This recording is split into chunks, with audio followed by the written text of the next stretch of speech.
Tahukah sahabat bahwa perang paling singkat yang tercatat dalam sejarah yang terakhir adalah Perang Anglo dan Zanzibar, atau perang antara kerajaan Inggris Raya melawan Kesultanan Zanzibar di Afrika Timur. Perang ini terjadi dalam rentan waktu 34 hingga 46 menit pada 27 Agustus 1896. Wah, ini mah mirip perang antara istri sama suami. Gara-gara cetan cewek cantik nyasar ke suami ini. Kok cepat amat ya? Belum sempat masak nasi, udah selesai itu perang. Masa bentar doang? Dasar somplak ini perang. Perang ini dipicu karena rebutan gundu.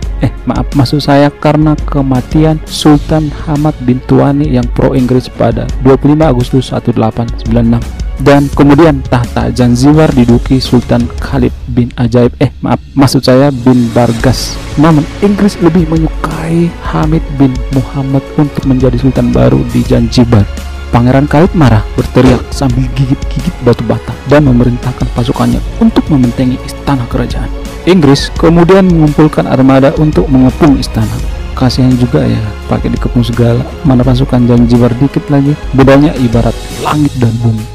Kapal-kapal laut kerajaan melepas tembakan ke arah istana pada pukul 9 pagi waktu setempat. Meskipun hanya berlangsung singkat, korban tewas di pihak Zanzibar mencapai 500 orang. Khalid kemudian menyerah lalu berpelukan dengan tentara Inggris di sebuah warnet di Inggris. Setelah perang berlangsung kurang dari 1 jam, sementara di pihak Inggris hanya seorang anggota angkatan laut yang mengalami luka ringan. Berarti Inggris lagi beruntung ya bos. Semplak juga ini Inggris ya. Selain perang Anglo, ada juga perang The Pig War. Ini bukan perang melawan flu babi atau swine flu, tapi perang yang terjadi gegara tertembaknya seekor babi. Mungkin babinya buang hajat sembarangan di depan rumah tetangga kali ya. Jangan kaget, tapi itulah keunikan perang ini sehingga disebut Pig War. Pig War terjadi tahun 1859 antara Amerika dan Inggris. Sebenarnya inti dari perang ini adalah perselisihan perebutan gorengan, maksud saya perebutan Pulau San Juan yang ada di antara Pulau Vancouver dan daratan Amerika Utara.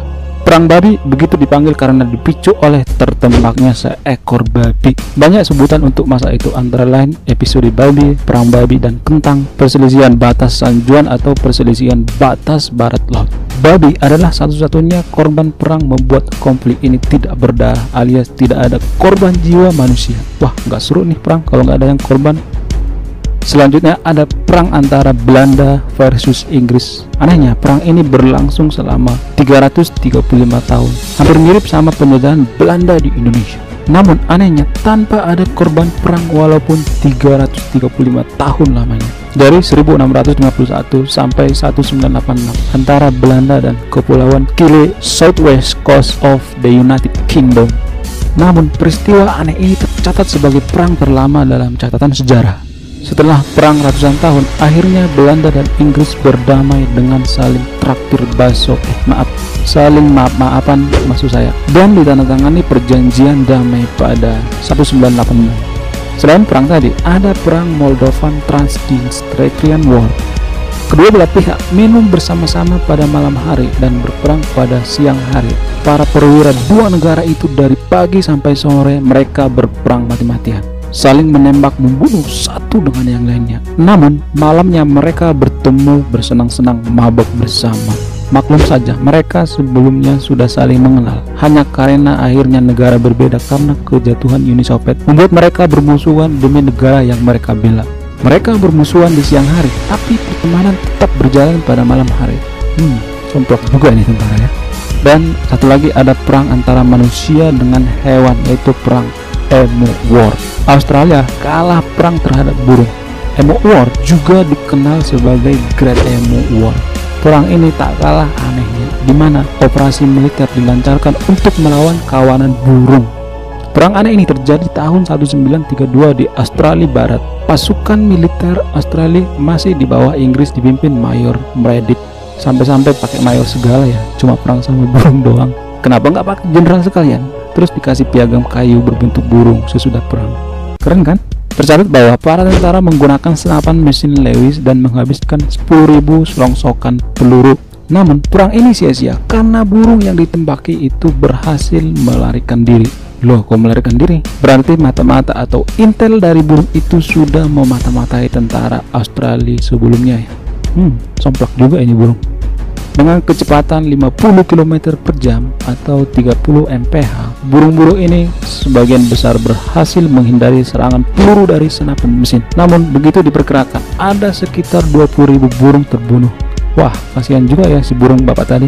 Mayor Meredith, sang komandan, tercengang dengan hasil yang tidak diharapkan itu. Udah mulai somplak juga ini si mayor. Menteri Pertahanan Australia lalu memerintahkan pasukan mundur dan menghentikan serangan. MU War pun berakhir dengan kekalahan pihak Australia.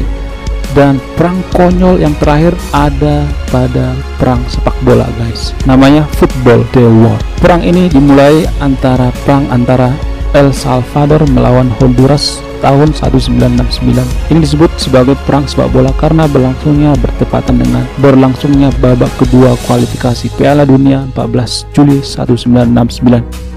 Perang ini berlangsung 100 jam atau perang 5 hari. Pemicu konflik ini adalah masalah imigrasi dari El Salvador ke Honduras. Puncaknya, El Salvador menyerang Honduras. Lalu, Amerika Serikat menegosiasikan untuk keduanya gencatan senjata yang baru terwujud pada 20 Juli. Untung ada negara preman Amerika yang sigap mengamankan situasi. El Salvador akhirnya berpelukan dengan Honduras hingga menangis terseduh-seduhan di sebuah warung di Amerika. El Salvador akhirnya ikut Piala Dunia tahun 1970, namun mereka gagal. Ya iya, udah berantem duluan, pantesan gagal.